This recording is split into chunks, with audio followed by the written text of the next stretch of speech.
बिस्मिल्लाहिर्रहमानिर्रहीम, अस्सलाम वालेकुम। आप देख रहे हैं programme news night with Anika Nisar. नाज़रीन, एक बड़ी अहम मुलाकात हुई पार्लियामेंट के अंदर, एक ऐसी मुलाकात जो कि नेशनल सिक्योरिटी मीटिंग, तीसरी in camera national security meeting हुई, जिसके अंदर सहाफ़ियों को तो नहीं जाने दिया, लेकिन इंतहाई अहमियत की हामिल गुफ्तगू ज़रूर हुई, जिसमें पाकिस्तान की कौमी सलामती के साथ साथ पाकिस्तान के अंदर कुछ ऐसे मुआहदे जो कि खुफिया हैं, जो कि बताए नहीं जा रहे, दिखाए नहीं जा रहे, उनके हवाले से भी गुफ्तगू हुई। इंटरेस्टिंगली एक ऐसी जमात जो कि हुकूमत की इत्तेहादी जमात है, उसने सबसे पहले ये सदा बुलंद की कि अगर आप हर तरह की ऐसी तंजीम को या जमात को जिसको कलदम करार दिया जा चुका है, उसको आप गैर कलदम कर रहे हैं या अन कलदम कर रहे हैं, तो फिर MQM पाकिस्तान को दफातर खोलने में एक जो रखना डाला जा रहा है वो क्यों डाला जा रहा है। ऐसा लगता है कि पाकिस्तान तहरीक इंसाफ की हुकूमत में इत्तेहादी ही बहुत सारे सवाल उठाने को तैयार हैं, उसके बाद ऑपोजिशन की बारी आती है। लेकिन ऑपोजिशन के जितने भी लीडरान थे उनके भी बेशुमार सवालात थे। ज़राए के हवाले से हमें यह भी बताया जा रहा है कि कुछ आला ओहदेदारान ने मईशत के हवाले से भी ये एतराफ़ किया है कि पाकिस्तान की मईशत की सूरत हाल कुछ बहुत बेहतर नहीं है।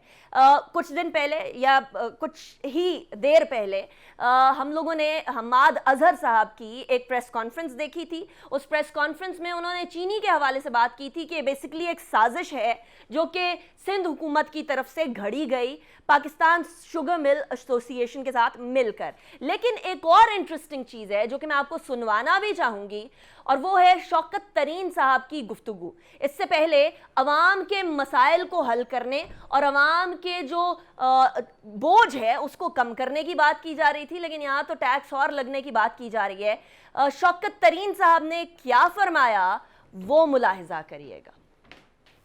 अगर हमने आगे बढ़ना है तो ये 9% टैक्स टू GDP नहीं हो सकता। हमें जाना पड़ेगा 6 से 8%, ताकि हम अपने लोगों का, जिसको आप कहते हैं कि इकोनॉमिक कंडीशन चेंज करें।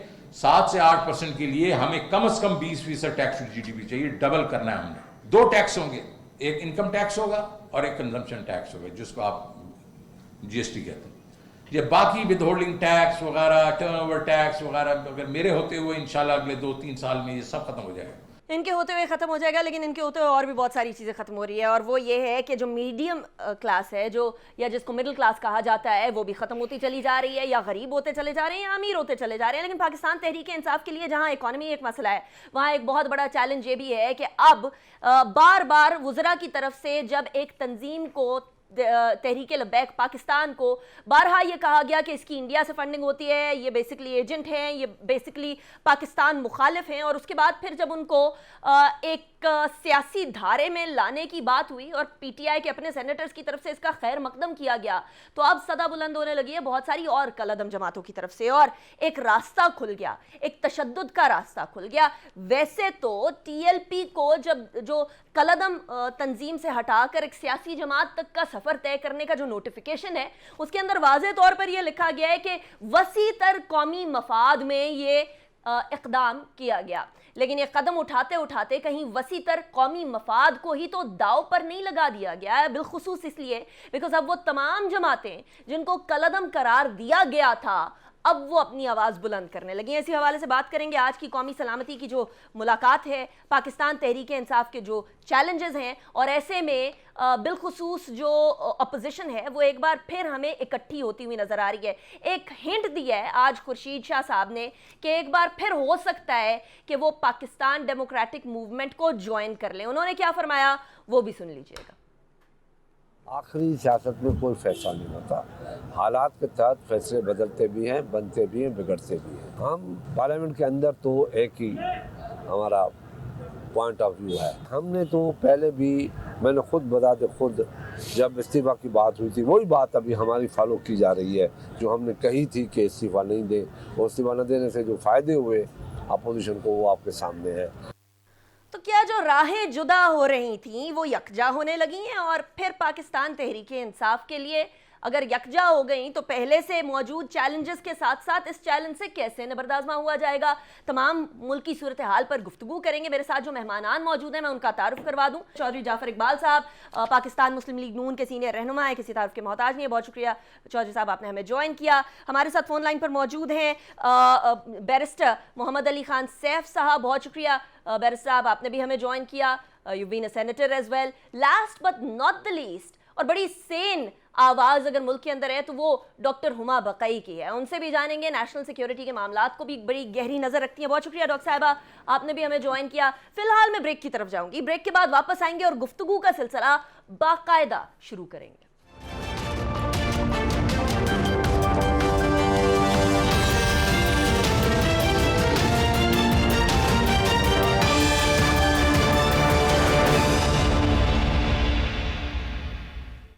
Welcome back after the break. Break पे जाने से पहले आज के अहवाल आपके सामने रखे, अब जरा बाकायदा गुफ्तगू की तरफ चलते हैं। डॉक्टर साहिबा, सबसे पहले मैं आपकी तरफ ही आऊंगी। डॉक्टर हुमा बकई साहिबा, नेशनल सिक्योरिटी के बहुत सारे जुज़्व होते हैं, उन जुज़्व के अंदर से ये भी होता है कि स्टेट एक ऐसी एंटिटी हो कि जिसको कोई चैलेंज ना कर सके, लेकिन अनफॉर्चुनेटली कुछ एलिमेंट्स आए, उन्होंने तोड़फोड़ की, उसके बाद उन्हें कलअदम करार दे दिया गया, उसके बाद फिर उन्हें कलअदम से हटा दिया गया, उसकी नोटिफिकेशन आई बाकायदा कि अब हम लोगों ने इनको कलअदम से हटा के सियासी जमात की तरफ इनका सफ़र शुरू कर दिया है।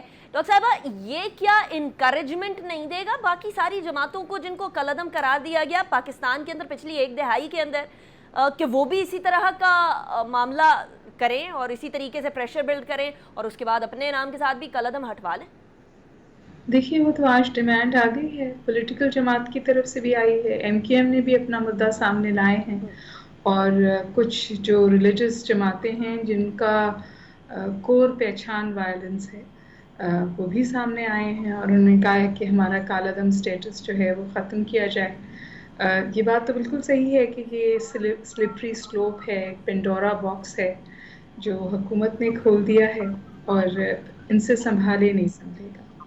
लेकिन क़िस्सा आज का तो नहीं है, क़िस्सा तो 2017 में जब आपने तकरीबन बैड बिहेवियर को रिवॉर्ड कर कर, जिसकी मैंने और आपने देखी सूरत हाल, आपने एक मिनिस्टर से रेजिग्नेशन लिया, आपने वहाँ कंसीड किया, फिर आपने 2017 में जो लोगों ने 7 लोगों को मारा था उनको कमर पे थपकी दे के वापस भेजा। तो अब के जो है वो और एम्बोल्डेंड थे, जो ख़ित्ते में सूरत हाल डेवलप हुई है उसने भी उनको ज़रा ज़्यादा तक़वियत दे दी। अनीका बीबी, मुझे नहीं पता अगर आपने वो वीडियोस देखी हैं जो पुलिस ऑफिसर्स के साथ हुआ और मैंने वो वीडियोस देखी और मुझसे पूरी देखी नहीं गई, और मेरे जहन और फहम में ये बात नहीं आती कि हम किस चीज़ को दहशत कहते हैं, क्योंकि अगर उन वीडियोस में दहशत का डिस्प्ले नहीं था तो दहशत का डिस्प्ले क्या है। फिर उससे भी ज़्यादा ख़तरनाक बात यह है कि जो आप मैसेज माशरे में दे रहे हैं कि जो भी मज़हब की आड़ में सड़क पर आकर दहशतगर्दी फैलाएगा, स्टेट इस खौफ से कि हम इन जत्थों से नहीं नबर आज़मा हो सकते, उनकी बातों को एकोमोडेट कर लेंगे और फिर वो सीक्रेसी में भी श्राउडेड होंगी। ये सबसे ज़्यादा ख़तरनाक बात है। देखिए, मुनीबुर रहमान साहब ने टीवी पे आके ये बात कही कि हमने तो कभी कहा ही नहीं था कि फ्रेंच एम्बेसी के लोग को बंद किया जाए या इनवॉय को वापस भेजा जाए।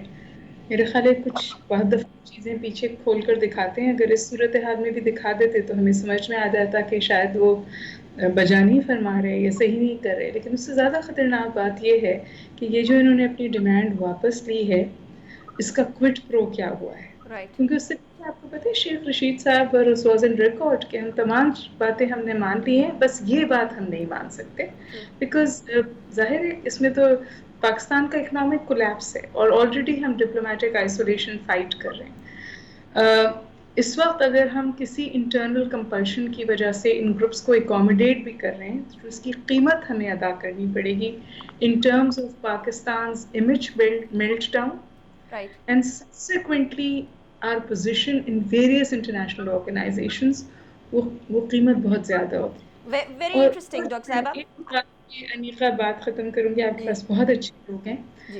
एक तो चलिए ये सब चीज़ें हुई जिसकी कोई मुझे वजह नहीं समझ में आती, उसके बाद the handling of the crisis, narrative blunders, misgovernance, misstepping, एक तो आपके सामने चैलेंज बड़ा है, फिर उसकी हैंडलिंग आपकी ऐसी तौर लगती है जैसे बग़ाज़ात खुद हुकूमत भी स्ट्रैटेजिक कन्फ्यूजन का शिकार हो।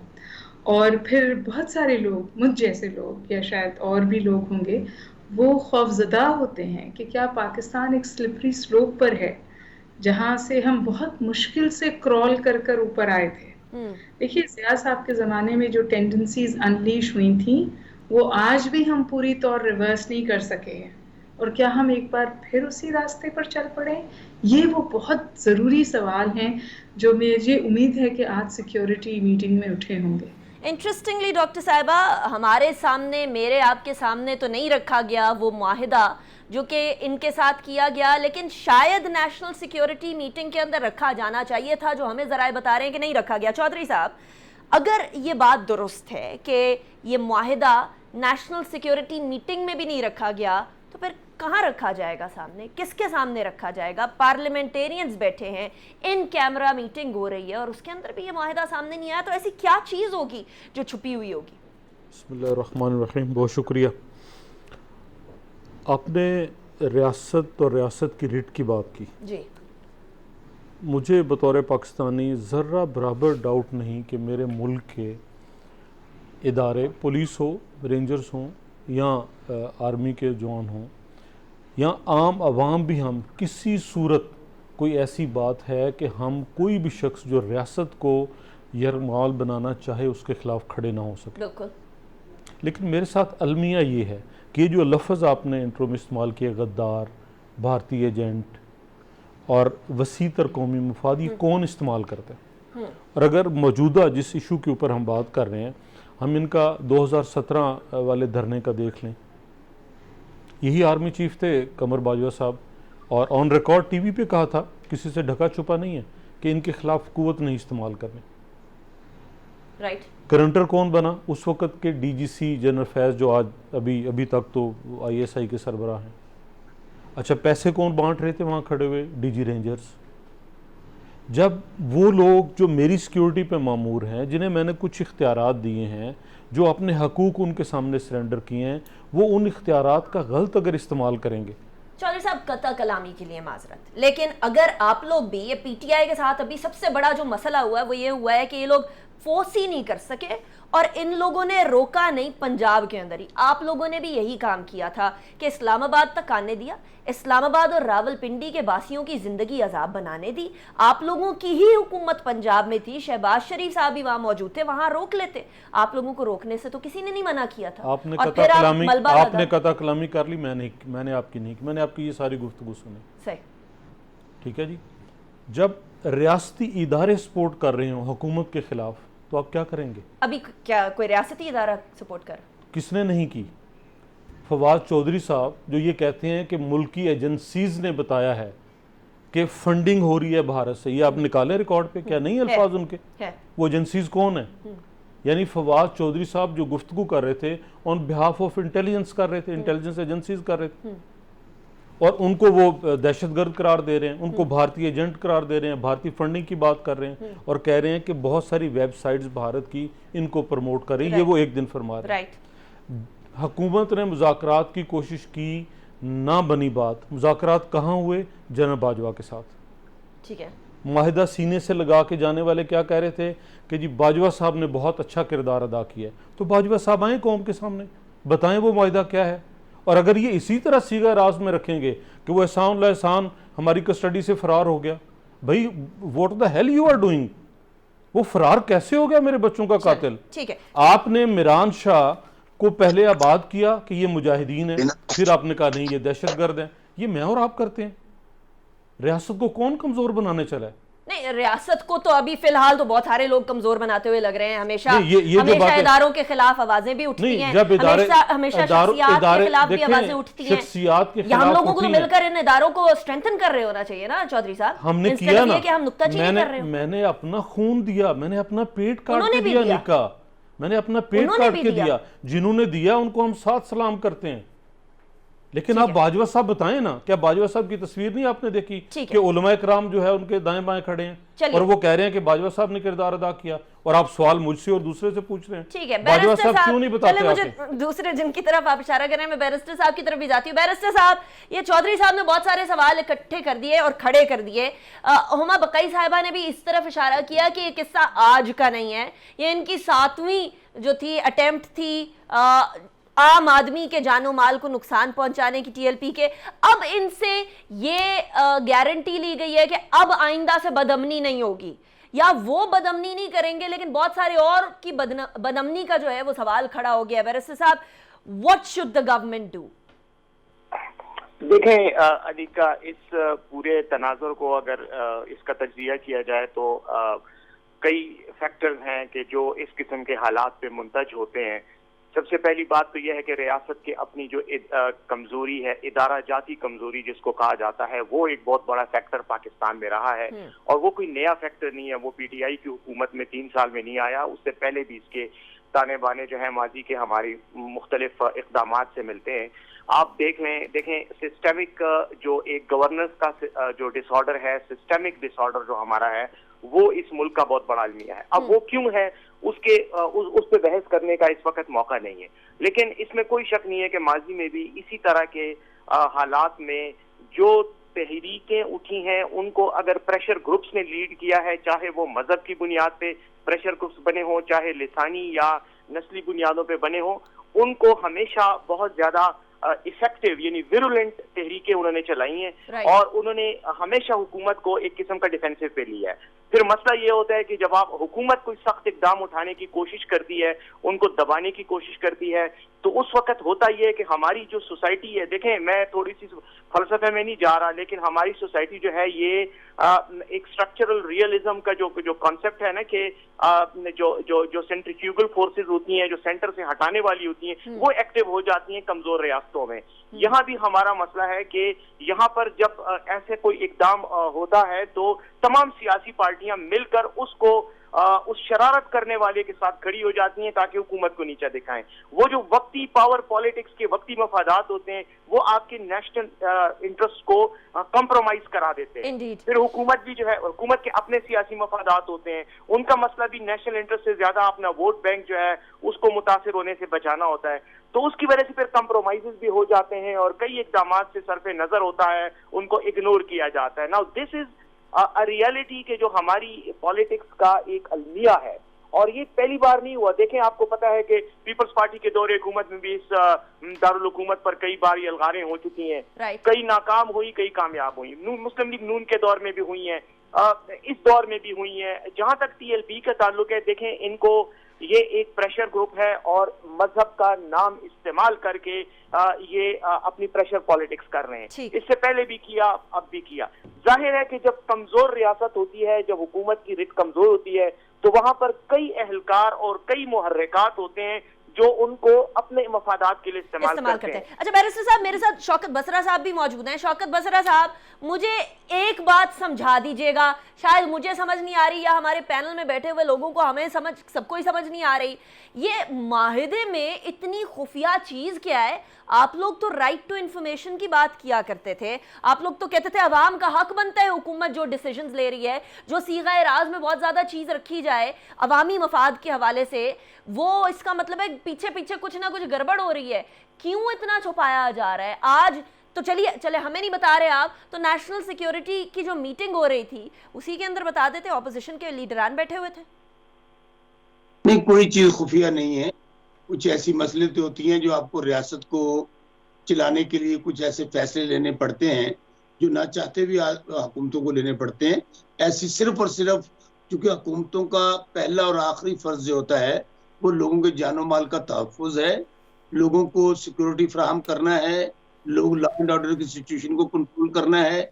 उसके लिए ज़ाहिर है डायलॉग भी होते हैं, बातचीत भी होती है, सिर्फ इस बात के लिए वो कहते हैं रियासत होगी माँ के जैसी, हर शहरी को इंसाफ मिलेगा। अभी बहुत सारे लोग ये कह रहे थे, इवन हमारी गवर्नमेंट के अंदर एक एलिमेंट पाया जा रहा था जो कह रहे थे कि ठीक है, एनफ इज एनफ। हर बार ये रियासत को हाईजैक करते हैं, हर बार ये अमलाक को, देखिए अभी भी इन्होंने अमलाक को जलाया, अभी भी इन्होंने बहुत सारी गाड़ियां जलाई, लोगों की जानों को नुकसान पहुंचाया। I am so sorry, I am cutting you short here, लेकिन रियासत सिर्फ इनकी माँ के जैसी होगी या वो 5 शोहदा जो है पुलिस के इस बार के सिर्फ उनकी माँ के जैसे भी होगी? मैं आपको अर्ज करता हूँ, मैं फिर अर्ज कर रहा हूँ कि वो उन्होंने हमारे हैं, हमारे वो आंखों के तारे हैं, उन्होंने पाकिस्तान के लिए, पाकिस्तान की आवाम के लिए अपनी जानों के नजराने पेश किए हैं। जाहिर उनके बच्चे यतीम हुए हैं, तो क्यों नहीं वो भी रियासत, उन्होंने तो मैं समझता हूँ कि अपना फर्ज अदा किया है। लेकिन ये बात आप जहन में रखें कि कोई ऐसी डील या कोई ऐसा मामला नहीं है जिस पे रियासत पे कंप्रोमाइज होगा या रियासत की रेट को किसी को चैलेंज करने देंगे। उसके लिए सिर्फ इसी बात को खत्म करने के लिए तो फिर तो छुपाने की जरूरत ही नहीं बसरा साहब, ऐसी कोई बात ही नहीं, तो छुपाने की जरूरत भी नहीं छुपाएंगे। ये ऐसी ना कुछ छुपा रहे हैं, बहुत सारी चीजें आपके सामने आ गई हैं कि उन्हें कहा गया है कि आप आइंदा से, ये जो अभी बात कर रहे थे बैरिस्टर साहब 100% दुरुस्त कर रहे थे, तो उन्होंने टैक्टिक्स इस्तेमाल करते हैं, हर बार वो प्रेशराइज करते हैं लोगों की, इस तरह वो इस्लाम के नाम पे लाला वहां पे जलसा जुलूस करके बैठ जाते हैं। बताइए फैजाबाद उससे पहले। बसरा साहब मैं ब्रेक की तरफ जा रही हूँ, उसके बाद फिर वापस आते हैं। एक और तरफ भी गुफ्तगू चल रही है, आज फवाद चौधरी साहब ने कहा है कि तहरीक तालिबान पाकिस्तान से भी गुफ्तगू चल रही है और पाकिस्तान के कानून और आइन के दायरे के अंदर उनको रखकर उनसे शराइत मनवाई जाएंगी। अब ये भी खुफिया तो नहीं होगा, ये तमाम चीजें भी बात करेंगे एक ब्रेक के बाद।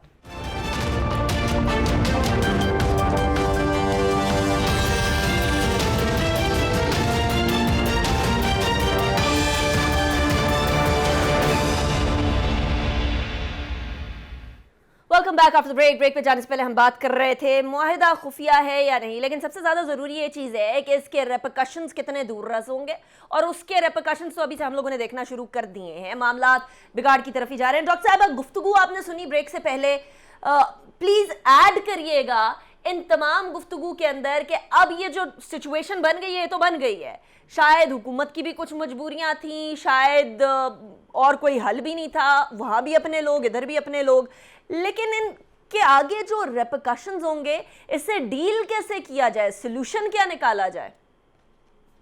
देखिए अनीका, मैं बहुत हम्बली आपसे ये बात कहना चाह रही हूँ। मैंने बहुत सारे डिस्कशंस इस टॉपिक पे सुने और आपके पास भी 3 जमातों की रिप्रेजेंटेशन है। यहाँ हम इस बहुत अहम मसले पर पॉलिटिकल पॉइंट स्कोरिंग शुरू कर देते हैं।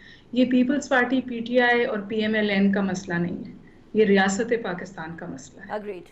और उससे भी ज़्यादा अहम बात ये है कि ये सिविल मिलिट्री रिलेशंस का मसला नहीं है, जिसको हम बारहा बनाने की कोशिश करते हैं। क्योंकि देखिए बीबी, पाकिस्तान में तो हम सब एक ही पेज पर खड़े हैं ना, एक हुकूमत के साथ एक पेज पे नहीं है, रियासत के हवाले से हम एक पेज पे खड़े हैं। और अगर ये एस्टैब्लिशमेंट का भी थ्रस्ट है तो ये खतरनाक थ्रस्ट है, क्योंकि इसकी वजह से पाकिस्तान शदीद डिप्लोमेटिक आइसोलेशन में जा सकता है, पाकिस्तान के न्यूक्लियर प्रोग्राम पे सवाल उठ सकता है, उसको कर्टेल करने की कोशिश की जा सकती है जो उनकी शदीद तरीन डिजायर है। और फिर देखिए कि आप अपनी ही बात से वापस जा रहे हैं। आपने कहा था हम जियो इकोनॉमिक स्टेट बनने जा रहे हैं, हम जियो पोलिटिकल स्टेट अब या जियो स्ट्रैटेजिक स्टेट के तौर पे नहीं देखने जाने चाह रहे।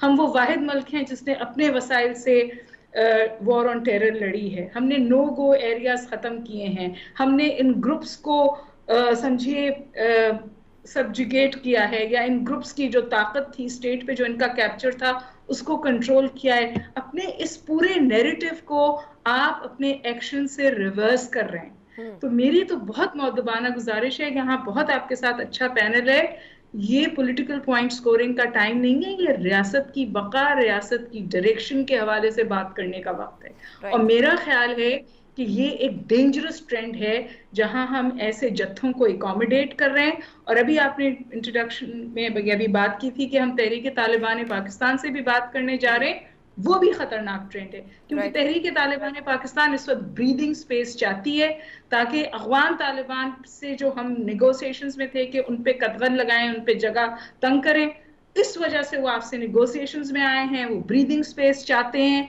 और उनका जो आइडियोलॉजिकल थ्रस्ट है वो नहीं उन्हें इजाजत देता कि वो आपके आइन और कानून को मान के पॉलिटिकल मेन स्ट्रीमिंग की तरफ जाएं। आखिरी गुजारिश है, पॉलिटिकल मेन स्ट्रीमिंग इस तौर नहीं होती, बहुत साल लगते हैं उसमें।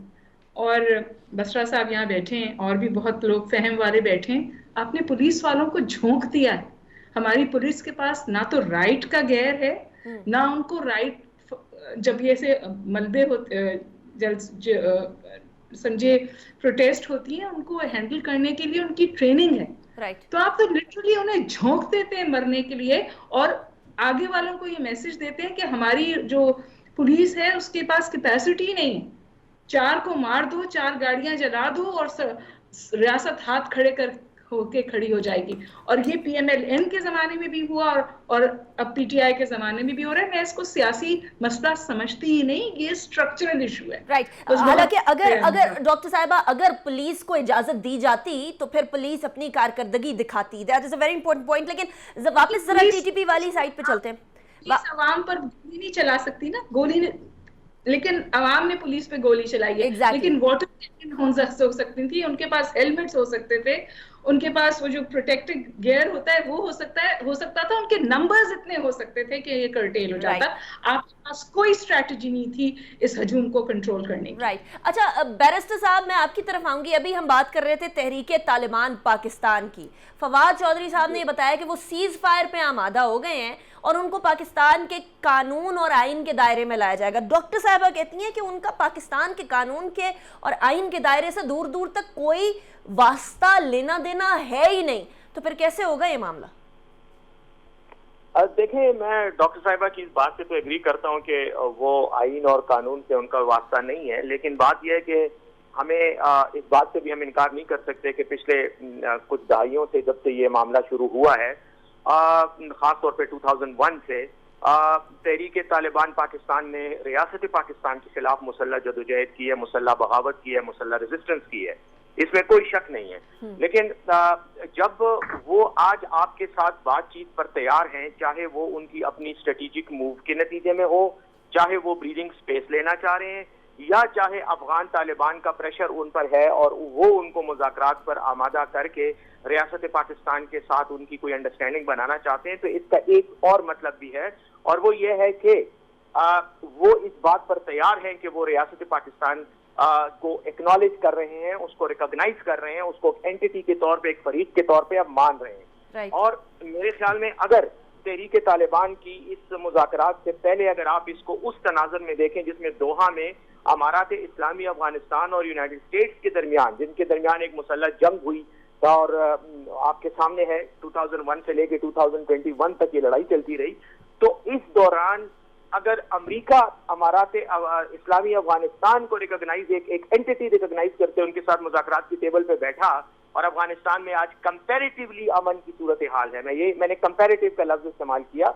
आइडियल अमन नहीं है, लेकिन एटलीस्ट वो वायलेंस उस हद तक खत्म हो गया, तो मैं समझता हूँ कि पाकिस्तान की हुकूमत के लिए भी ये एक मुनासिब और इस वक्त के हालात में विदाउट एनी अदर ऑप्शन एक तरीका कार बाकी है। और मेरे ख्याल में मैं सपोर्ट करूंगा कि जाती तौर पर मैं समझता हूँ कि एक टेक्टिकल मूव है हुकूमत की तरफ से भी कि वो इस वक्त इनके साथ अंडरस्टैंडिंग करे और सीज फायर की तरफ बात को लेके जाए, लेकिन इस सीज फायर पर मुतमईन होकर बैठ जाना कि तहरीक तालिबान का चैलेंज खत्म हो गया है, मेरे ख्याल में वो गलत पॉलिसी होगी। हमें वहां पर ऐसे इकदाम करने चाहिए कि इसका लॉन्ग टर्म में सद्भाव हो। ये एक टैक्टिकल मूव है, ये एक स्ट्रेटेजिक मूव है। राइट। अच्छा चौधरी साहब, अब सिचुएशन ये है कि पाकिस्तान ने अपना लोहा तो मनवा लिया है वॉर ऑन टेररिज्म के अंदर, लेकिन अब बहुत सारे मामलात मेज़ के ऊपर हल करने वाले भी हैं, और कहा जाता है कि दो मुमालिक जब जंग पर जाते हैं तो उसके बाद भी उनको मेज़ पर बैठना पड़ता है, चीज़ें कुछ रिजॉल्व करनी पड़ती है। आप इसको ऐसे देखते हैं जैसे बैरिस्टर सैफ देख रहे हैं, या वैसे देखते हैं जैसे हुमा बकाई साहिबा देखती हैं? मैं दो गुजारिशात पहले करके फिर इस बात पे आऊँगा, बहुत मुख्तसर। सियासी जमातें, डॉक्टर साहब ने कहा कि वो शामिल हो जाती हैं और जत्थों के बात करने लगती हैं, ऐसा नहीं हुआ इस दफ़ा, और बिल्कुल सियासी जमातों ने बहुत ज़िम्मेदारी का मुजाहरा किया। लेकिन जो इस वक्त गवर्नमेंट है, जब ये अपोजिशन थी तो दे डिड, बहुत ओपनली इन्होंने ये सारा कुछ किया। फिर अभी जो मुझे नज़र आता है, वज़ीर आज़म साहब की तरफ से कहा गया काबीना के इजलास में कि जी मैं किसी सूरत नहीं इनको जो है वो कोई स्टेटस देने के लिए तैयार, और इनकी रिहाई के लिए और इनके लोगों को छोड़ने के लिए, और वज़ीर इत्तलात और वज़ीर दाखिला ने सब कुछ कहा। उसके बाद एकदम से फिर ये सब कुछ वापस हुआ। तो क्या वज़ीर आज़म और बुज़रा और काबीना ला इल्म है सारी सूरत हाल से, उन्हें पता ही नहीं, या किसी ने कहा उन्होंने कह दिया, फिर कहा तो दूसरी दफ़ा कह दिया? पाकिस्तान के जितने भी शहरी हैं उन्होंने कोई जो भी जुर्म किया है उस जुर्म की सज़ा अफराद को मिलनी चाहिए। जब तक नहीं मिलेगी, हाँ आप उनको कौमी धारे में लाना चाहते हैं जी बिस्मिल्लाह, लेकिन जो जो जुर्म किसी ने किया है उसकी सज़ा मिलनी चाहिए। अगर आप सज़ा नहीं देंगे तो ये मुमकिन नहीं है कि आप मुल्क को चला सकें। अभी आपकी ये जितनी लाहौर से गुजरात तक की मूवमेंट थी वो सेंसर था, मीडिया नहीं वहाँ जा सका, मीडिया पर्सन नहीं जा सके। जो कुछ हुआ है रियासत की तरफ से भी वहाँ गोली चली है, वहाँ लोगों की हलाकतें हुई हैं, दोनों तरफ लोगों की जानें गई हैं। और फिर आम आदमी की बहुत सारी वीडियोस हैं सोशल मीडिया पे कि बच्चे, खवातीन गाड़ियों में सफ़र कर रहे हैं, गाड़ियां खाली करा के आग लगा देगी। और आज शौकत बस्तर साहब कहते हैं जी कौमी मुफाद में, भाई मैं ही कौम हूँ, मैं ही मुल्क हूँ, आप मेरी हिफाजत की जिम्मेदारी नहीं अदा कर सकते। बसरा साहब लास्ट कमेंट। देखिए मेरे ख्याल में डॉक्टर हुमा बकाई साहबा ने जो बात की है, अगर उस बात के बाद भी चौधरी जाफर इकबाल से भी गुफ्तगू फरमा रहे हैं तो मेरा ख्याल है इनको अपने रवैये पे गौर करना चाहिए। ये जब रियासत का मामला हो, जब पाकिस्तान का मामला हो, तो इन पैटिस इश्यू पर नहीं पढ़ना चाहिए। और दूसरी बात, जब हमारे साथ सीज फायर करेंगे, जब हमारे साथ हमारे आइन और कानून को मानेंगे तो डेफिनेटली हम डायलॉग की तरफ जाएंगे। और आपने बहुत खूबसूरत बात की, आप बताइए कि अफगानिस्तान में क्या हुआ, एक सुपर पावर ने क्या बंदूक के जोर पर, क्या असले के जोर पर, क्या ताकत के जोर पर पूरी दुनिया की अफवाज ने क्या उनको विन कर लिया? अल्टीमेटली वो डायलॉग पे आए और डायलॉग करने के बाद मामला बेहतरी की तरफ बढ़े। अभी भी हम भी जो यही बात कर रहे हैं कि कोई भी हो, अगर वो रियासत को तस्लीम करे, अगर वो रियासत पे किसी किस्म की उंगली ना उठाए, अगर वो सीज फायर करे, हथियार फेंक दे और पाकिस्तान के आइन और कानून को माने, तो फिर बातचीत हो सकती है। शौकत बसर साहब thank you so much, Chaudhry Jafar Iqbal साहब बहुत शुक्रिया, डॉक्टर हुमा बकाई साहब बहुत शुक्रिया, बैरिस्टर सैफ साहब बहुत शुक्रिया, आपने भी ज्वाइन किया। लेकिन कानून सिर्फ एक किताब का नाम नहीं है, कानून निफाज का नाम है। क्योंकि बाबा बुल्ले शाह ने बोला था कि 4 किताबां उत्तो लथियां नाले लथा डंडा, 4 किताबां कुछ ना कीतियां सब कुछ कीता डंडा। जब तक कानून का निफाज नहीं होगा, जब तक लोगों को पता नहीं होगा कि उनकी सजा और जजा का सिस्टम मौजूद है, तब तक मामलात कैसे आगे बढ़ेंगे, ये भी एक अहम सवाल है। गुफ्तगू होनी चाहिए, लेकिन गुफ्तगू का दायरा कहाँ तक होना चाहिए, ये भी यकीनन एक ऐसा सवाल है जो कि मैं आपके लिए छोड़े जा रही हूँ। अनीका निसार को इजाज़त दीजिए, अपना बहुत ख्याल रखिएगा। अल्लाह हाफिज़ व नासिर।